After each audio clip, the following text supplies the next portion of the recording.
ഇസ്രയേലിന് ശക്തമായ മുന്നറിയിപ്പ് നൽകി പാകിസ്ഥാൻ രംഗത്ത്. ഇറാനിലോ മറ്റെവിടെയെങ്കിലുമോ ഉള്ള തങ്ങളുടെ ഉദ്യോഗസ്ഥർക്ക് നേരെ ഏതെങ്കിലും തരത്തിലുള്ള ഭീഷണിയുണ്ടായാൽ അത് കടുത്ത പ്രതികരണത്തിന് വഴിവെക്കുമെന്നാണ് പാകിസ്ഥാന്റെ മുന്നറിയിപ്പ്. ഒരു കാര്യം ഇസ്രയേൽ ഓർക്കുന്നത് നന്നായിരിക്കും. പാകിസ്ഥാൻ ഖത്തറല്ല. ലോകത്തെവിടെയെങ്കിലും ഞങ്ങളുടെ നയതന്ത്രജ്ഞർക്ക് എന്തെങ്കിലും ദോഷം സംഭവിച്ചാൽ ഞങ്ങൾ അവരെ തകർത്ത് തരിപ്പണമാക്കുമെന്നും ഗവൺമെന്റ് അഫിലിയേറ്റഡ് പാകിസ്ഥാൻ സ്ട്രാറ്റജിക് ഫോറത്തിൽ നിന്നുള്ള പ്രസ്താവനയിൽ വ്യക്തമാക്കി. ടെഹ്റാനിൽ ഇസ്രയേലും അമേരിക്കയും നടത്തിയ പുതിയ വ്യോമാക്രമണങ്ങൾക്ക് പിന്നാലെയാണ് പാകിസ്ഥാന്റെ ഭീഷണി. ടെഹ്റാനിലെ പാക് അംബാസഡറുടെ വസതിക്കും പാക് എംബസിക്കും സമീപമുള്ള പ്രദേശങ്ങളിൽ നടന്ന ആക്രമണങ്ങളാണ് പാകിസ്ഥാനെ ചൊടിപ്പിച്ചത്.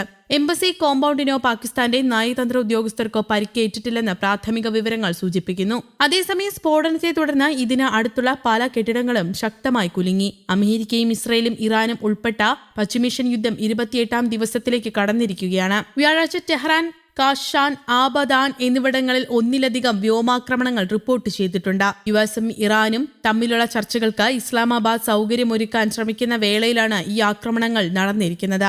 ഇരുപക്ഷവും ആഗ്രഹിക്കുന്നുണ്ടെങ്കിൽ അമേരിക്കയ്ക്കും ഇറാനും ഇടയിലുള്ള ചർച്ചകൾക്ക് ആതിഥേയത്വം വഹിക്കാൻ തയ്യാറാണെന്ന് പാക് ഉദ്യോഗസ്ഥർ പരസ്യമായി പ്രസ്താവിച്ചിട്ടുണ്ട്. ഇറാന് ഹോർമൂസ് കടലിടുക്ക് വീണ്ടും തുറക്കുന്നതിനുള്ള സമയപരിധി അമേരിക്കൻ പ്രസിഡന്റ് ഡൊണാൾഡ് ട്രംപ് വ്യാഴാഴ്ച വീണ്ടും നീട്ടി.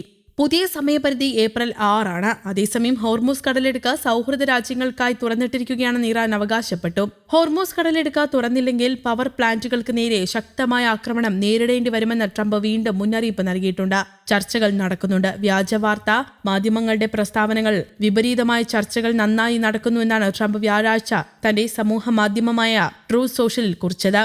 എന്നാൽ വാഷിംഗ്ടണുമായി ചർച്ചകൾ നടക്കുന്നുണ്ടെന്ന റിപ്പോർട്ടുകൾ ഇറാൻ വീണ്ടും തള്ളിക്കളഞ്ഞു. അതേസമയം ഇറാൻ യുഎസ് ഇസ്രയേൽ യുദ്ധവിഷയത്തിൽ മധ്യസ്ഥത വഹിക്കുന്നതായി പാകിസ്ഥാൻ അവകാശപ്പെടുമ്പോഴും പാകിസ്ഥാന്റെ കാര്യത്തിൽ ഇറാൻ അതൃപ്തിയുണ്ടെന്ന് സൂചന നൽകി ഉന്നത ഇന്റലിജൻസ് വൃത്തങ്ങൾ രംഗത്തെത്തിയിരുന്നു. തന്ത്രപ്രധാനമായ ഹോർമൂസ് കടലിടുക്കിൽ പാകിസ്ഥാൻ നടത്തിയ ഏറ്റവും പുതിയ നീക്കം ഇറാനിൽ രൂക്ഷമായ പ്രതികരണങ്ങൾക്കിടയാക്കിയിട്ടുണ്ട്. നിലവിലെ തർക്കത്തിലെ നിർണായക ഘട്ടത്തിൽ പാകിസ്ഥാന്റെ ഭാഗത്തു നിന്നുള്ള പ്രവർത്തനങ്ങൾ കൃത്യമായ കണക്ക് കൂട്ടലുകളുള്ള ഡബിൾ ഗെയിമിന്റെ ഭാഗമായി ഇറാൻ വിലയിരുത്തുന്നതായി ഉന്നത വൃത്തങ്ങൾ സൂചിപ്പിക്കുന്നു. ഹോർമൂസ് വഴിയുള്ള എണ്ണക്കപ്പലുകളുടെ സഞ്ചാരവുമായി ബന്ധപ്പെട്ട സംഭവവികാസങ്ങൾക്ക് ശേഷം പാകിസ്ഥാന്റെ ഇടപെടലിൽ ഇറാന് സംശയമുണ്ട്. നിലവിലെ പിരിമുറുക്കങ്ങൾക്കിടയിലും കടൽ മാർഗമുള്ള നിയന്ത്രണം കർശനമാക്കിയെങ്കിലും പാകിസ്ഥാൻ ഉൾപ്പെടെയുള്ള സൗഹൃദ രാജ്യങ്ങളുടെ കപ്പലുകൾക്ക് ഇറാൻ പരിമിതമായ പ്രവേശനം അനുവദിച്ചിരുന്നു. പാക് പതാക വഹിക്കുന്ന 10 കപ്പലുകൾക്ക് ഇതിന്റെ ഭാഗമായി സഞ്ചരിക്കാൻ അനുമതി നൽകിയിരുന്നു. എന്നാൽ ഇറാൻ പ്രവേശനം അനുവദിച്ച കപ്പലുകൾ യുഎസിന് ഗുണകരമായ രീതിയിൽ ഉപയോഗിക്കുകയോ ഏകോപിപ്പിക്കുകയോ ചെയ്തു. ഇതാണ് ഇറാനെ പ്രകോപിപ്പിച്ചിരിക്കുന്നത്.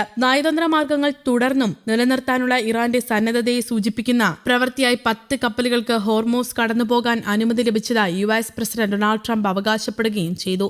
സുഹൃത്ത് രാജ്യത്തിന് നൽകിയ സഹായത്തെ പാകിസ്ഥാൻ ശത്രു രാജ്യത്തെ പരോക്ഷമായി സഹായിക്കുന്ന രീതിയിലാണ് മാറ്റിയെന്നാണ് ഇറാൻ വിലയിരുത്തുന്നത്. പാകിസ്ഥാന്റെ ഈ പെരുമാറ്റത്തെ ബോധപൂർവമായ കപടതയായാണ് ഇറാൻ വിലയിരുത്തുന്നത്. ഇറാനുമായുള്ള തന്ത്രപ്രധാനമായ ബന്ധം നിലനിർത്താൻ ശ്രമിക്കുമ്പോൾ തന്നെ യുഎസ് ലക്ഷ്യങ്ങളെ സഹായിക്കാനുള്ള ഒരു ശ്രമമാണ് പാകിസ്ഥാൻ നടത്തുന്നത് എന്നതാണ് ഇറാൻ കണക്കാക്കുന്നത്. ഈ വിലയിരുത്തൽ അനുസരിച്ച് പാകിസ്ഥാന്റെ മധ്യസ്ഥ വാഗ്ദാനം നിഷ്പക്ഷതയല്ല, മറിച്ചൊരു തന്ത്രപരമായ കവചമാണെന്നും ഇരുപക്ഷത്തു നിന്നും പ്രയോജനം നേടാനുള്ള ലക്ഷ്യത്തോടെയുള്ളതാണെന്നും ഇറാൻ കരുതുന്നു. News desk, Kerala Kaumudi.